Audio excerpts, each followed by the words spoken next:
আসসালামু আলাইকুম। এটিএন বাংলা সংবাদে সবাইকে স্বাগত জানাচ্ছি তনুজা দাস। শুরুতেই জানিয়ে দেব বিআরবি কেবলস সংবাদ শিরোনাম। শেখ হাসিনার বিরুদ্ধে এবার গুমের মামলা, সাবেক স্বরাষ্ট্রমন্ত্রী, আইজিপি এবং র্যাবের ডিজি আসামি।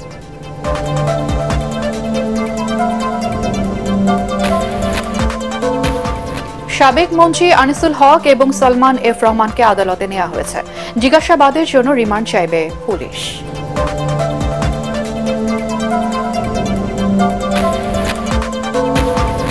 বিচার বিভাগের কর্মকর্তাদের সম্পত্তির হিসাব 10 দিনের মধ্যে দিতে হবে।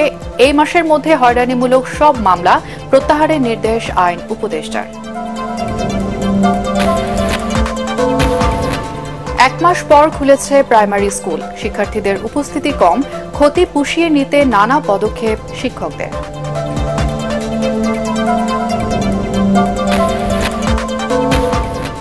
এবং দেশের মানুষ চাইলে রাজনীতি করবে বৈষম্য বিরোধী ছাত্র আন্দোলন। ক্যাম্পাসে লেজুর বৃত্তি নয়, ডাকসু সহ সব ছাত্র সংসদ চালুর পক্ষে সাবেক নেতারা।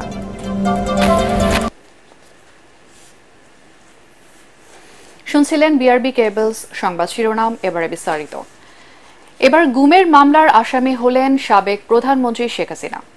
2015 সালে রাজধানীর উত্তরা থেকে গুম করার অভিযোগে সাবেক প্রধানমন্ত্রী শেখ হাসিনা, সাবেক স্বরাষ্ট্রমন্ত্রী আসাদুজ্জামান খান, সাবেক আইনমন্ত্রী আনিসুল হক, আইজিপি শহীদুল হক, র্যাব মহাপরিচালক বেনজির আহমেদ এবং অজ্ঞাত 25 সদস্যের বিরুদ্ধে আদালতে মামলা করেছেন ভুক্তভোগী আইনজীবী অ্যাডভোকেট সোহেল রানা। 185 দিন গুম থাকা এই ভুক্তভোগী নিজেই মামলার বাদী। তার দাবি, বিএনপি নেতা সালাউদ্দিনের সাথে তাকেও গুম করা হয়। ওই সময় চোখ বেঁধে তাদের এক কক্ষেই রাখা হয়।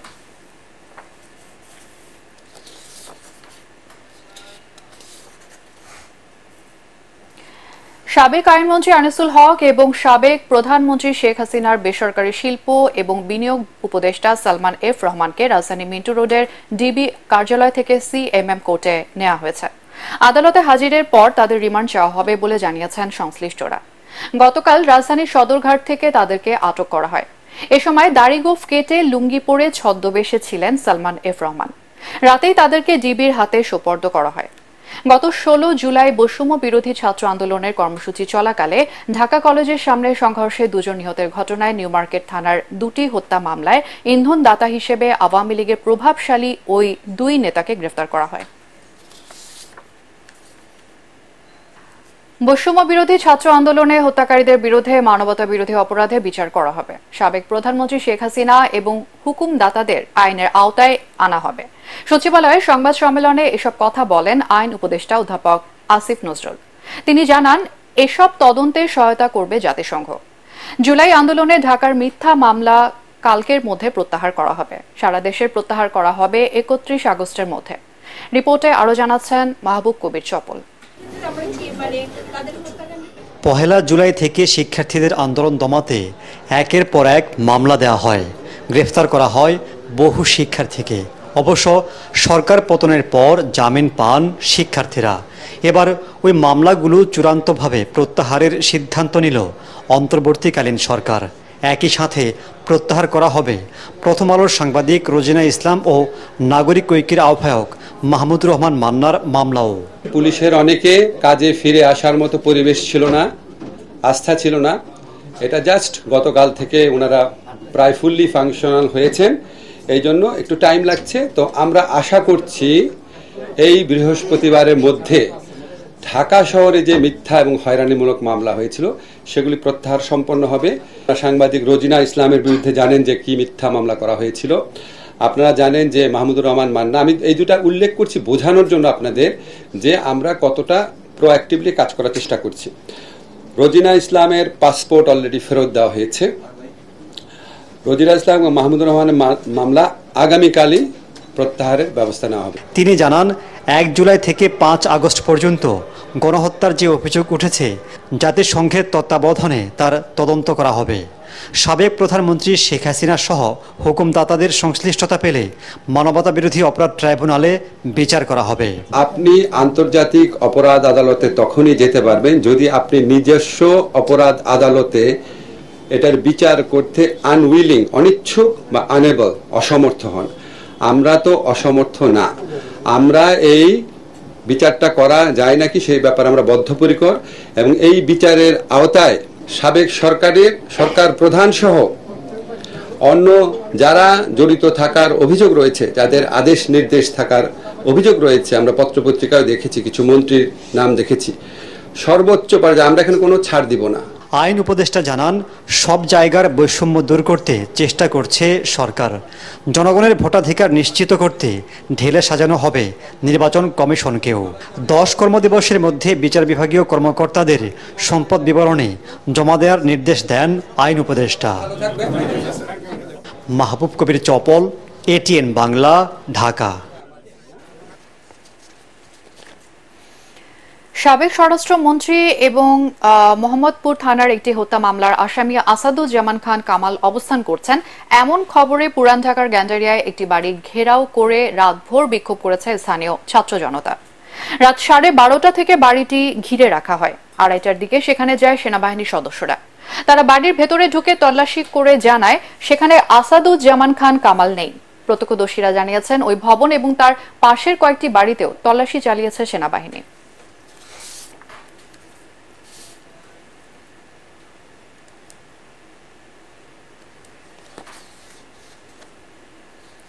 রাজনৈতিক পট পরিবর্তন এবং আওয়ামী লীগ সরকারের পতনের পর সীমান্তের নিরাপত্তা কঠোর করতে চায় ভারত। এ বিষয়ে আলোচনা করতে কোচবিহার জেলার চ্যাংরাবান্ধা সীমান্তে সমন্বয় বৈঠক করলেন বিএসএফ এবং বিজিবির উচ্চপদস্থ কর্মকর্তারা। বৈঠকে যোগ দিতে মঙ্গলবার চ্যাংরাবান্ধা ইমিগ্রেশন চেকপোস্ট দিয়ে ভারত যান বিজিবির 7 সদস্যের প্রতিনিধি দল। চ্যাংরাবান্ধা সীমান্তের বিএসএফ ক্যাম্পে অনুষ্ঠিত বৈঠকে বিএসএফ এর জলপাইগুড়ি সেক্টরের ডিআইজি ব্রিগেডিয়ার রাজীব গৌতম এবং রংপুর সেক্টরের কমান্ডার কর্নেল মমিনুর রশিদের উপস্থিতিতে ফলপ্রসূ আলোচনা হয় বলে জানান বিজিবির কর্মকর্তারা।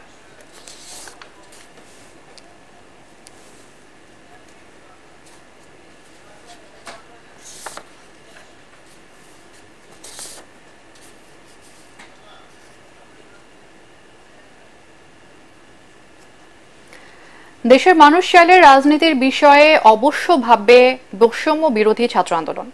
এটিএন বাংলাকে দেয়া একান্ত সাক্ষাৎকারে সমন্বয়ক সার্জিস আলম এবং মাহিন সরকার বলেন, জনগণের চাহিদার উপরই নির্ভর করছে ছাত্রদের রাজনীতিতে আসা না আসার বিষয়টি।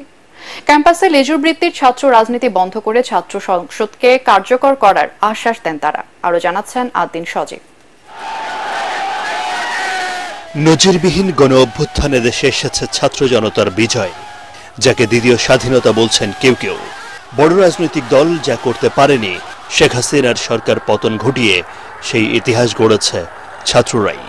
প্রশ্ন উঠেছে, বৈষম্য বিরোধী ছাত্র আন্দোলন কি তাহলে রাজনীতিতে আসছে?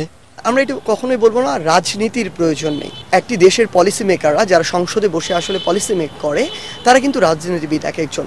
তাহলে এই তরুণ প্রজন্মকেই তো ওটির দায়িত্ব নিতে হবে। এই মেধাবী যে প্রজন্ম, তাদেরকে তো এই সংসদে আমাদের প্রতিনিধিত্ব করতে হবে আজকে থেকে 10, 20, 30 বছর পরে গিয়ে। আমাদের আন্দোলনটা গড়ে উঠেছিল বাংলাদেশের প্রথমে সর্বপ্রথম সাধারণ শিক্ষার্থীদের চাহিদার উপরে, এবং তারপরে যখন গণ আন্দোলন হলো তখন সাধারণ জনগণের চাহিদার উপরে। আমরা কোনো কিছু তাদের উপর চাপিয়ে দেয়নি যে আমরা এটা করতে চাই বলে আপনারা করছেন, তা কিন্তু তারা করেননি। যদি কখনো বাংলাদেশের মানুষ চায় যে হ্যাঁ, ছাত্ররাই এই বাংলাদেশের রাজনীতির সবচেয়ে বড় স্টেক হোল্ডার, তবে আমরা সেটি নিয়ে অবশ্যই ভাববো এবং সেটি নিয়ে আমাদের পরিকল্পনা রয়েছে। ছাত্র আন্দোলনের সমন্বয়ক সার্জিস আলম বলেন, পরিবর্তিত প্রেক্ষাপটে সুস্থ রাজনীতির প্রয়োজন আছে, তবে ক্যাম্পাসে লেজুর বৃত্তির রাজনীতি আর নয়। এখন দরকার কার্যকর ছাত্র সংসদ। বিগত বছরগুলোতে আমরা যে লেজুর ভিত্তিক ছাত্র রাজনীতি দেখেছি, এটি কোনো রাজনীতির কাতারে পড়ে না। এটি হচ্ছে নিজের ব্যক্তিত্বকে নষ্ট করে ফেলার একটি আস্ত কারখানা। এই ক্যাম্পাসগুলোতে আসলে নির্বাচনের মাধ্যমে, আমরা যেটাকে ছাত্র সংসদ বলে থাকি, সরাসরি স্টুডেন্টরা ভোট দিয়ে তাদের প্রতিনিধি নির্বাচিত করবে, শিক্ষার্থীদের প্রতিনিধিত্ব করতে পারবে, তাদের প্রয়োজন মতো কাজ করতে পারবে, এক সময় তারা দেশে প্রতিনিধিত্ব করতে পারবে। এই ছাত্র রাজনীতির মাধ্যমে কিন্তু জাতীয় রাজনীতিতে আমরা কোনো প্রফিট পাচ্ছি না। ছাত্র রাজনীতি দিন শেষে ফ্যাসিস্টদের একটা ক্যাডার বাহিনী ছাড়া আর কিচ্ছু হচ্ছে না। তো এই কারণে পুরো বাংলাদেশ এখন আমাদের দিকে তাকিয়ে আছে যে আমরা ছাত্র রাজনীতির ব্যাপারে কি অবস্থান নেব। আমি বাংলাদেশের ছাত্র সমাজের উদ্দেশ্যে বলতে চাই, আপনারা যেটি চান সেটাই কার্যকর হবে। ছাত্র আন্দোলনের এই সমন্বয়করা মনে করেন, দেশ গঠনে বড় রাজনীতিকদের পাশাপাশি তরুণরাই সক্রিয় ভূমিকা রাখবে আগামীর বাংলাদেশে। আদ্দিন সজীব, এটিএন বাংলা, ঢাকা। ক্যাম্পাসে সুষ্ঠু ধারার রাজনীতি ফিরিয়ে আনতে ডাকসুর সহ সব ছাত্র সংসদ চালুর পক্ষে মত দিয়েছেন ডাকসুর সাবেক ভিপি মাহমুদুর রহমান মান্না এবং সাবেক জিএস খায়রুল কবির খোকন। সব বিশ্ববিদ্যালয় হলগুলো খুলে দিয়ে হল সংসদ নির্বাচনের প্রক্রিয়া শুরু করা উচিত বলে মনে করেন তারা বলেন, আর কোনোভাবেই ছাত্র রাজনীতিকে কুলুষিত হতে দেয়া যাবে না। আরো জানাচ্ছেন মিজান শাহজাহান। 3 দশকের অচল ডাকসুতে সর্বশেষ নির্বাচন হয় 2019 সালে। নুরুল হক নূরের নেতৃত্বে এক মেয়াদে সচল ছিল ডাকসু। এরপর 4 বছর ধরে আবার অচল ডাকসু। গত বছরের 7ই নভেম্বর ঢাকা বিশ্ববিদ্যালয়ের উপাচার্য হিসাবে দায়িত্ব নিয়ে এএসএম মাকসুদ কামাল এটিএন বাংলাকে বলেছিলেন, ডাকসু নির্বাচনের ব্যাপারে বিশ্ববিদ্যালয় প্রশাসন নয়, সিদ্ধান্ত আসতে হবে সরকার থেকে। একটি নির্দিষ্ট সময়ে আমরা ডাকসু নির্বাচন দিতে চাই। 1990 সালে ডাকসুর জিএস নির্বাচিত হন খায়রুল কবির খোকন। তিনি বলেন, শিক্ষার্থীরা ঐক্যবদ্ধ হতে পেরেছিল বলেই 90 সালে পতন হয় স্বৈরাচারী এরশাদের। দীর্ঘ 9 বছর একটা স্বৈরাচারের বিরুদ্ধে আন্দোলন করে আমাদের কাঙ্ক্ষিত প্রত্যাশিত সেই গণতন্ত্র আমরা উদ্ধার করেছি। আমরা সেই জনগণের সরকার প্রতিষ্ঠা হবে এবং গণতন্ত্র প্রাতিষ্ঠানিক রূপ পাবে। আর এই দেশে কোনো সামরিক জান্তা, কোনো অবৈধ অপশক্তি রাষ্ট্রীয় ক্ষমতা দখল করবে না। মানুষের যে আকাঙ্ক্ষা, গণতান্ত্রিকভাবে দেশ পরিচালিত হবে। বিশ্বের মানচিত্রে বাংলাদেশ একটি উন্নত জাতি হিসেবে, শিক্ষিত জাতি হিসেবে প্রতিষ্ঠিত লাভ করবে। কিন্তু আমাদের দুর্ভাগ্য যে সেটা আমরা কন্টিনিউ করতে পারিনি। 79, 80, 81 পরপর 2 বার ডাকসুর ভিপি ছিলেন মাহমুদুর রহমান মান্না। তিনি বলেন, ডাকসু সহ সব ছাত্র সংসদে নির্বাচনের পরিবেশ তৈরি করতে হবে। ভিপি দিয়ে একটা সমাজসেবা সম্পাদক দিয়ে বাকিগুলো কেড়ে নিয়ে গেল।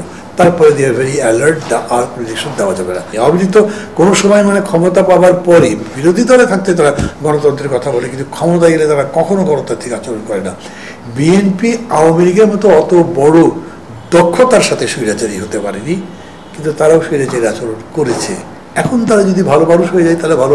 তবে ক্যাম্পাসে ছাত্র শিক্ষক রাজনীতি বন্ধের পক্ষে নন নাগরিক ঐক্যের সভাপতি মাহমুদুর রহমান মান্না ও বিএনপির যুগ্ম মহাসচিব খায়রুল কবির খোকন। সেই পরিবর্তে ছাত্ররা অবশ্যই থাকতে হবে। ছাত্ররা কোনো পিছুটান থাকে না, তারা নিঃস্বার্থভাবে কাজ করে। ঢাকা বিশ্ববিদ্যালয়ের বটতলা ও অপরাজেয় বাংলা মুক্তিযুদ্ধকালীন অসংখ্য গণতান্ত্রিক আন্দোলনের উজ্জ্বল সাক্ষী। 52 ভাষা আন্দোলন, 62 শিক্ষা আন্দোলন, 69-এর গণঅভ্যুত্থান, 90-এর স্বৈরাচার বিরোধী আন্দোলন ও 2024-এর বৈষম্য বিরোধী আন্দোলন, সবকটি আন্দোলনের মূলে কাজ করেছে এদেশের ছাত্র সমাজ, সাধারণ শিক্ষার্থীরা। তারা বলছেন, শিক্ষার্থীরা আর কোনো রাজনৈতিক দলের ক্রিয়ানক হিসাবে কাজ করতে চান না। তাই ডাকসু সহ দেশের সব ছাত্র সংসদ নির্বাচন অবিলম্বে দেওয়ার দাবি তাদের। মিজান শাহজাহান, এটিএন বাংলা, ঢাকা বিশ্ববিদ্যালয়। প্রায় 1 মাস বন্ধ থাকার পর আজ খুলেছে দেশের সব প্রাথমিক বিদ্যালয়। তবে প্রথম দিনে শিক্ষার্থীদের উপস্থিতি ছিল একেবারেই কম। বৈষম্য বিরোধী ছাত্র আন্দোলন কর্মসূচিকে ঘিরে শিক্ষা কার্যক্রমে যে ক্ষতি হয়েছে তা পুষিয়ে উঠতে সময় লাগবে বলে মনে করছেন শিক্ষকরা। আরো জানাচ্ছেন মুস্তাফিজুর রহমান। দীর্ঘদিন পর কোমলমতি শিক্ষার্থীদের পদচারণায় মুখর হয়ে উঠছে রাজধানীর প্রাথমিক বিদ্যালয়গুলো। সহপাঠীদের সাথে নিজেদের প্রিয়াঙ্গিনায় আবারও হৈ হুল্লোড়ে মেতে উঠেছে শিক্ষার্থীরা।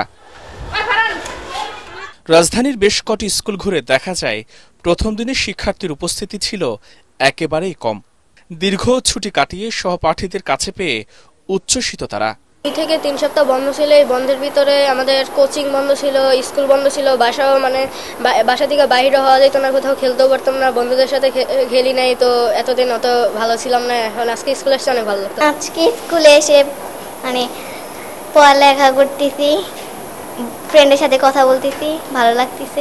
স্কুলে ফ্রেন্ডের সাথে খেলা করবো, একটু পর কথাবার্তা বলছি, পড়ালেখা করছি, অনেক ভালো লাগছে। কোটা সংস্কার আন্দোলনে বৈষম্য বিরোধী ছাত্র আন্দোলনকে ঘিরে শিক্ষার্থীদের নিরাপত্তায় গত 17 জুলাই বন্ধ করে দেওয়া হয় দেশের সব প্রাথমিক বিদ্যালয়। এ সময় শিক্ষা কার্যক্রমে যে ক্ষতি হয়েছে তা কাটিয়ে ওঠা কঠিন হবে বলছেন শিক্ষক অভিভাবকরা। আসলে আমি শিক্ষক হিসেবে বলতে চাই, আমাদের অসম্ভব খারাপ কেটেছে। এক দেশের সার্বিক পরিস্থিতি খারাপ ছিল।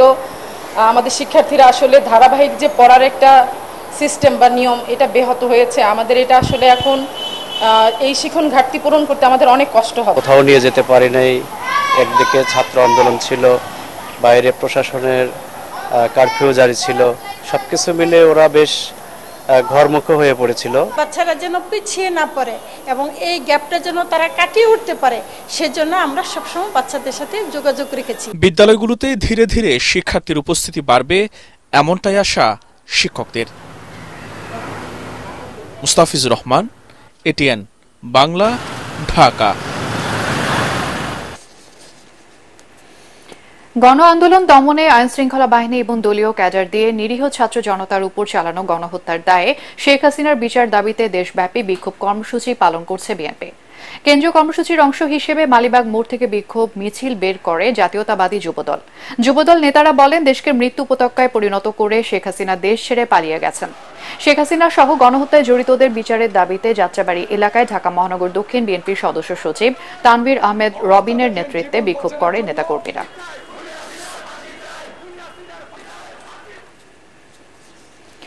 কোটা বিরোধী আন্দোলনে পুলিশের গুলিতে নিহত বেগম রোকেয়া বিশ্ববিদ্যালয়ের শিক্ষার্থী আবু সাইদের পরিবারের সাথে দেখা করেছেন বিএনপি মহাসচিব মির্জা ফখরুল ইসলাম আলমগীর।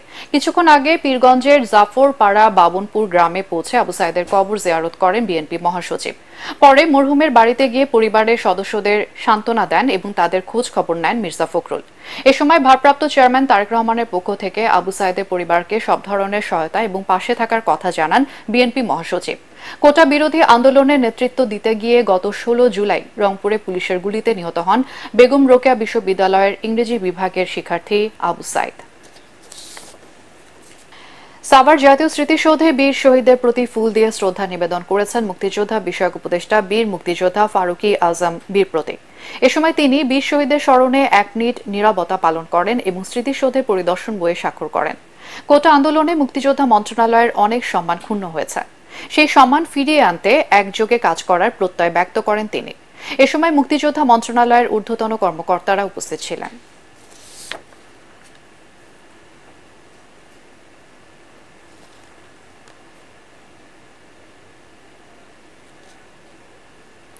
চট্টগ্রাম মহানগরীর বিভিন্ন থানা থেকে লুট হওয়া 21টি আগ্নেয়াস্ত্র এবং 275 রাউন্ড গুলি উদ্ধার করেছে র্যাব।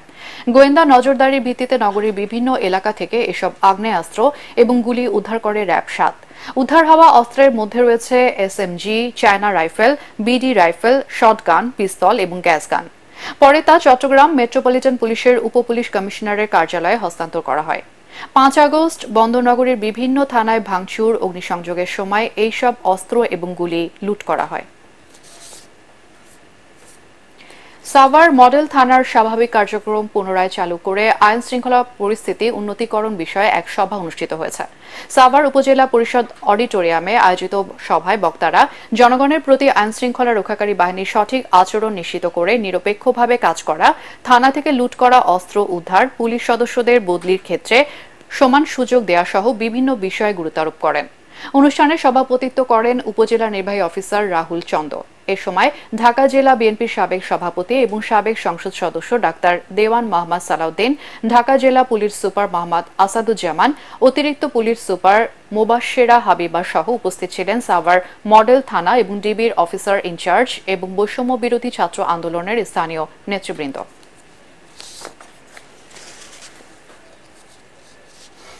এবারে আল আরাফা ইসলামী ব্যাংক অর্থ সংবাদ।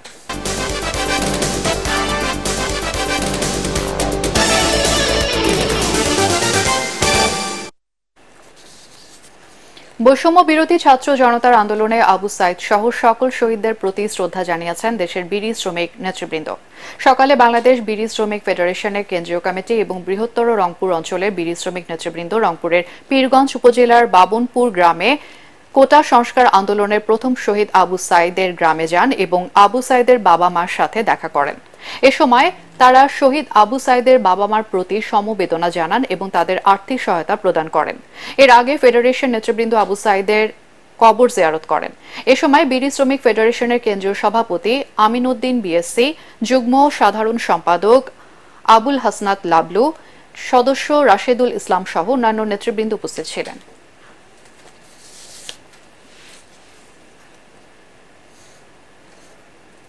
সকলেই ভালো থাকবি, দেশ শান্তি করবি, এর জন্য আমার ছেলে জীবন দিচ্ছে।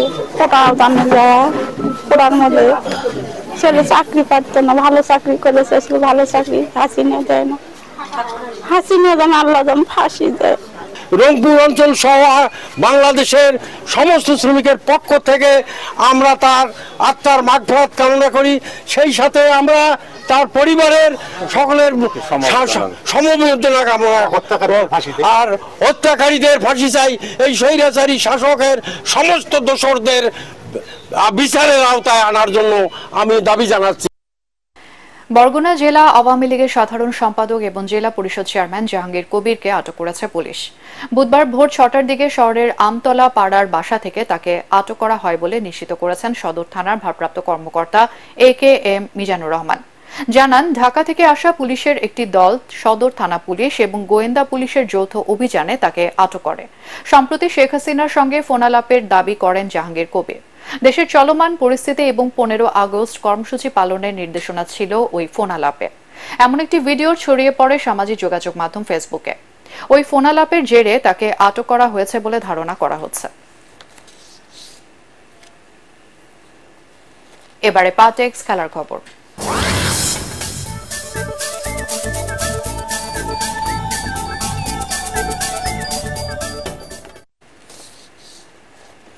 উয়েফা সুপার কাপের শিরোপা লড়াই রাতে মাঠে নামছে রিয়াল মাদ্রিদ এবং আটালান্টা। নতুন মৌসুম শুরুর আগে চ্যাম্পিয়ন্স লিগ এবং ইউরোপা লিগ জয়ীদের মধ্যে এই ম্যাচ হয়ে থাকে। রিয়ালের জার্সিতে অভিষেক হতে পারে ফ্রান্সের বিশ্বকাপ জয়ী তারকা কিলিয়ান এমবাপ্পের। এই মৌসুমে রিয়াল মাত্র 2 জন খেলোয়াড় দলে ভিড়িয়েছে। এমবাপ্পে ছাড়া আরেকজন হলেন ব্রাজিলের উঠতি তারকা এন্ড্রিক। ফেভারিট হিসেবেই মাঠে নামবে কার্লো আনচেলত্তির দল। খেলাটি মাঠে গড়াবে বাংলাদেশ সময় আজ রাত 1টায়।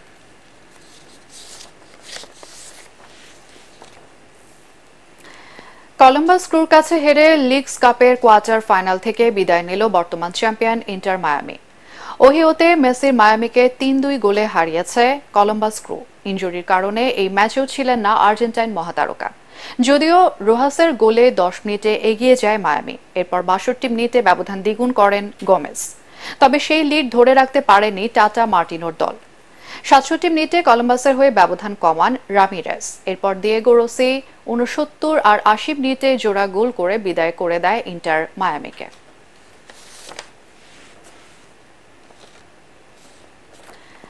টাইব্রেকারে আল আহলিকে 4-1 গোলে হারিয়ে সৌদি সুপার কাপের ফাইনালে উঠেছে আল হিলাল। আব্দুল আজিজ স্টেডিয়ামে বল দখল আর আক্রমণের শুরু থেকেই এগিয়ে থাকে নেইমারের ক্লাব। যদিও প্রথমার্ধে গোল আদায় করে নিতে পারেনি তারা। উল্টো রবার্তো ফিরমিনোর গোলে 66 মিনিটে এগিয়ে যায় আল আহলি। এরপর নির্ধারিত সময়ের শেষ মিনিটে আলেকজান্ডার মিত্রোভিচের গোলে সমতায় ফেরে আল হিলাল। টাইব্রেকারে টানা 4 শট লক্ষ্যে রেখে জয় নিশ্চিত করে জর্জ জেসাসের দল।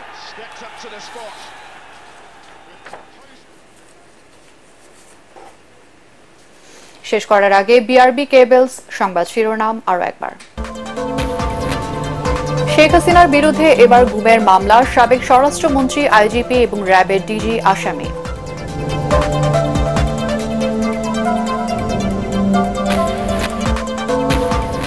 সাবেক মন্ত্রী আনিসুল হক এবং সালমান এফ রহমানকে আদালতে নেওয়া হয়েছে। জিজ্ঞাসাবাদের জন্য রিমান্ড চাইবে পুলিশ।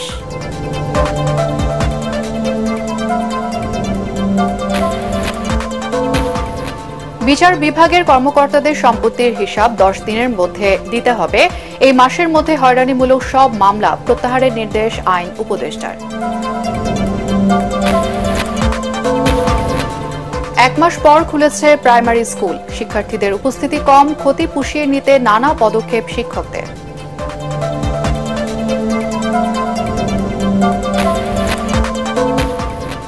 এবং দেশের মানুষ চাইলে রাজনীতি করবে বৈষম্য বিরোধী ছাত্র আন্দোলন, ক্যাম্পাসে লেজুর বৃত্তি নয়।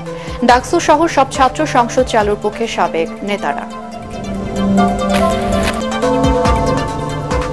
দর্শক, একটি আহ্বান, দুর্বৃত্তরা যেন দেশের সাম্প্রদায়িক সম্প্রীতি বিনষ্ট বা রাষ্ট্রীয় সম্পদ ধ্বংস করতে না পারে তা আমাদেরকে নিশ্চিত করতে হবে। দেশ আমাদের, দেশের সম্পদও আমাদের। নিজে সতর্ক থাকুন, অন্যকে সচেতন করুন। আর সেই সাথে শেষ করছি এখনকার সংবাদ। আমাদের ATN বাংলা সংবাদ ইউটিউবে দেখতে ব্রাউজ করুন youtube/ATN Bangla News।